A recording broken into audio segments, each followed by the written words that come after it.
Hello, Fredlings. I am Claude from Chicago. We are here for real people with real creativity in real time. Fredlings, never give up, and I won't on you. And today we are here playing a brand new Planet Zoo series, Lucky Mountain Zoo, named by the great Simon that has been on many streams here in the past. And this knowledge is for you and you only. We live stream all these videos here on Twitch at Claude from Chicago. So if you want to see the full unedited version of these videos, go check us out over there. And you have 2 weeks after the live stream is over to go check out the full unedited version. In this zoo, Lucky Mountain Zoo, we're going to have 3 main areas of attractions. 1 is going to be winter animals. 2 is going to be Australia, and 3, South America. If the series does very well, we are going to have some future expansions, which might include more aqua animals, European animals, or any other sort of DLCs that we do have that we just haven't had an opportunity to put down. Maybe we'll go back to Africa again, maybe we'll go back to India again. We'll find out and see. But on today's episode and video, we have a lot of clips from like 3 to 4 different streams. I was going to say 6. There is, I think, 6 streams, but I don't think we did everything in that, like, within all these 6 streams. But in this zoo, we are building the main entrance here, which is sort of a reference to the San Diego new upgraded zoo entrance that they are building.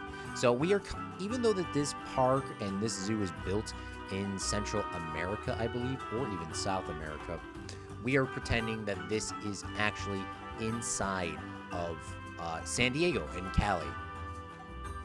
But here what I wanted to do was add in a bunch of little details and have a nice sort of rectangle, sort of U-shape building here with lights and make it very inclusive for everyone to come on in.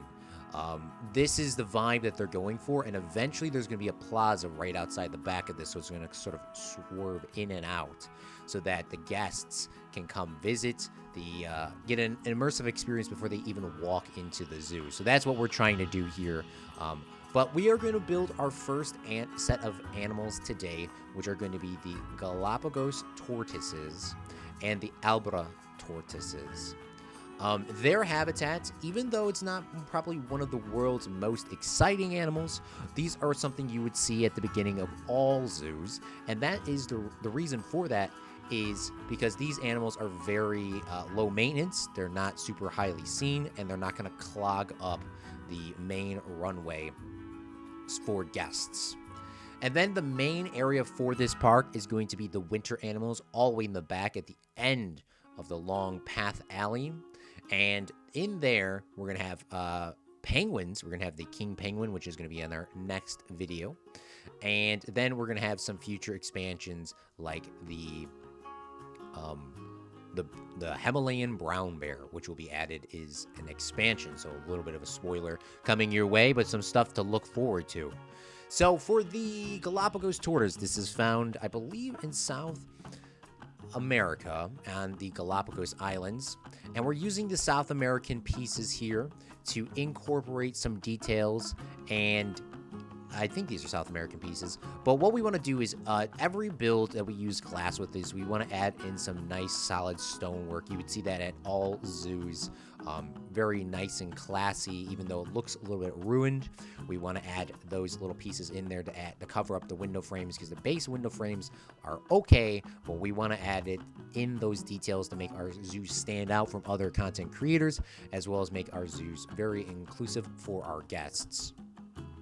So on the right side is going to be the Galapagos Tortoise. They have their own little custom cave there, and we're adding in some pieces from South America to blend on in to get the tortoises exactly what they are looking for. So some luscious green grass, some lily pads, some trees, some sand, some dirt, some soil, and everything that they can ever desire, so that when they are in this habitat, they will be able to walk around, and they cannot swim, so there is a little pond in there so they can go bathe themselves if they want, or get themselves a nice, quick, refreshing drink. On the left side left-hand side over here, we have the Galapagos Tortoises.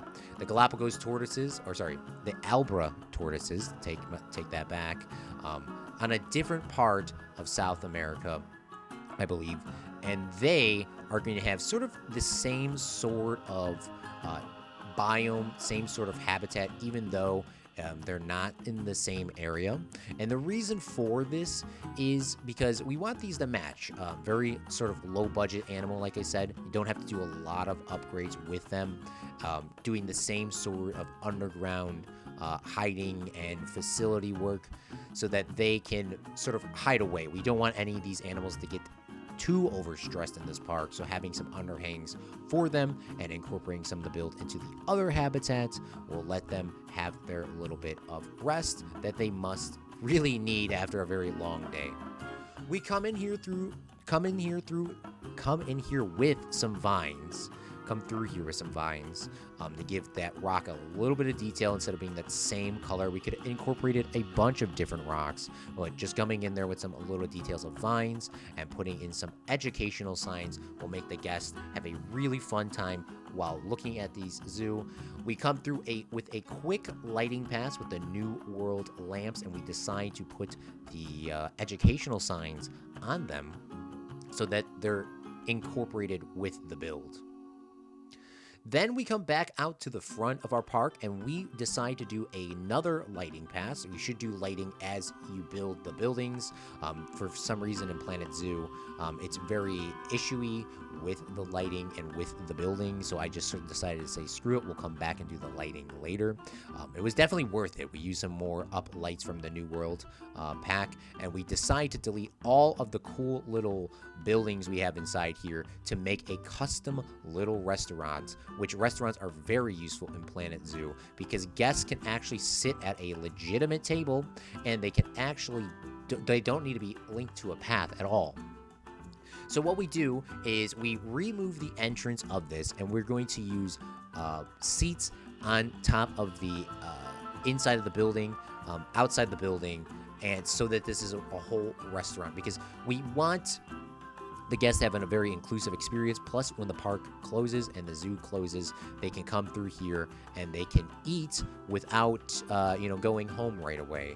I think that's something really nice to do because, not all the time people want to leave instantaneously or, go find a restaurant off-site. Keeping something on location for guests to eat at will also bring in revenue, but most importantly, keep happiness alive. To wrap up the tortoises build, we are going outside to the front and adding in a nice little pond/wooded area, going in with some fencing, some custom fencing to match this here because for some reason I wasn't allowed to put down real rails, so this railing will have to do. I think that it's from the African piece, but it gives it a little bit more life in zoo. There's a lot of trees, a lot of scenery incorporated with inside them. So we want to sort of keep that vibe here in Lucky Mountain Zoo so that all the guests have an opportunity to be immersed into the animals' natural environments. We're rounding the bend here on the time lapse, and with that being said, we are going to go into a very brief live section looking at these animals, and then we're going to go into a few little glamour shots, so I'll see you then. Friendlings, I hope you enjoyed that time lapse, and here in Lucky Mountain Zoo, there's a lot of details you weren't able to see from within our time lapse itself. Like for example here, a sign made by Meep. If you want to read it, feel free to pause the video and read it right there. But inside of our entrance here, we have the beautiful holiday lights, the Lucky Mountain Zoo sign made by Meep and named by Simon. A penguin sign over here as well, talking about the future penguin expansion. Can't look at that right now because we do not have that video out yet. And then over here is our wonderful entrance ticket box area. There's a glitching piece which we're gonna have to tuck on inside, and inside over here there is a staff room for staff members, which one of the greatest things about Planet Zoo is the amount of Easter eggs inside of the game. Like for example, this is a Planet Coaster. Then there's a King Co. Cereal box there, and there's a few other Easter eggs sort of laying around, which I believe this is actually Planet Coaster the game. Maybe not, maybe so. I don't even know. We will never know. But it is a missed opportunity that they should have added in the console edition. Maybe they will once the console edition comes out. But once you go outside the staff room, there is a great area here for guests to come on in and eat and go to the bathroom inside of our brand new restaurant here, which is something great that Planet Coaster did not have. Another sign created by Simon here. And then there is a gift shop, so you can buy some gifts. And then there's a outdoor eating pavilion so that people can come outside to eat.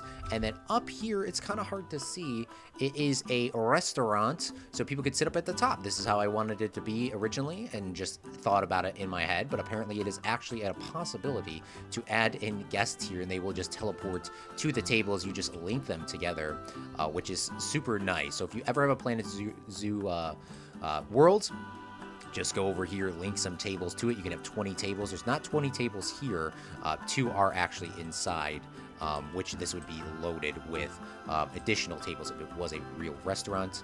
And then let's go to nighttime viewing of this. So if we go here, we have the beautiful holiday lights, some additional lights on the outside. So it's nice and inclusive for every guest to come on in and eat.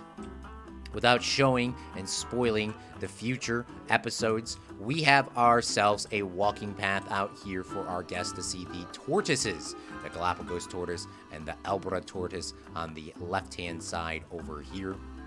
So that guests will come down here and do their own little thing. We're going to wrap up the fencing over here, our custom fencing, which I believe is the African piece. No, East Asia timber rail. But outside over here, we have a nice, beautiful pond area. So guests can sit down, relax, and they can see the little animals out here, which was suggested by Meep. So that is nice and easy to look at. Nothing crazy. Maybe you can have a picnic over here. Maybe we should add some bench tables down here as well. But if we look inside the tortoise pavilion or inside of their habitat, there are some baby tortoises. They were birthed when I had the birthing mechanism on. So there is 2 baby tortoises walking around here. Their inside habitat is very basic, but it gets them away from the rain and the harsh conditions, if there is any, in San Diego, California. And then the same thing with the Alberta tortoises on this side. So I hope you Fredlings enjoyed this time lapse. But before we go, I want to give a special thank you to our Twitch subscribers, tip donators, bit donators, and our future merchandise holders. But before we go, Fredlings, I want to give you some glamour shots, and we'll leave it as that, and we will see you, Fredlings, on another live stream or video here to come, or Twitch stream at Claude from Chicago.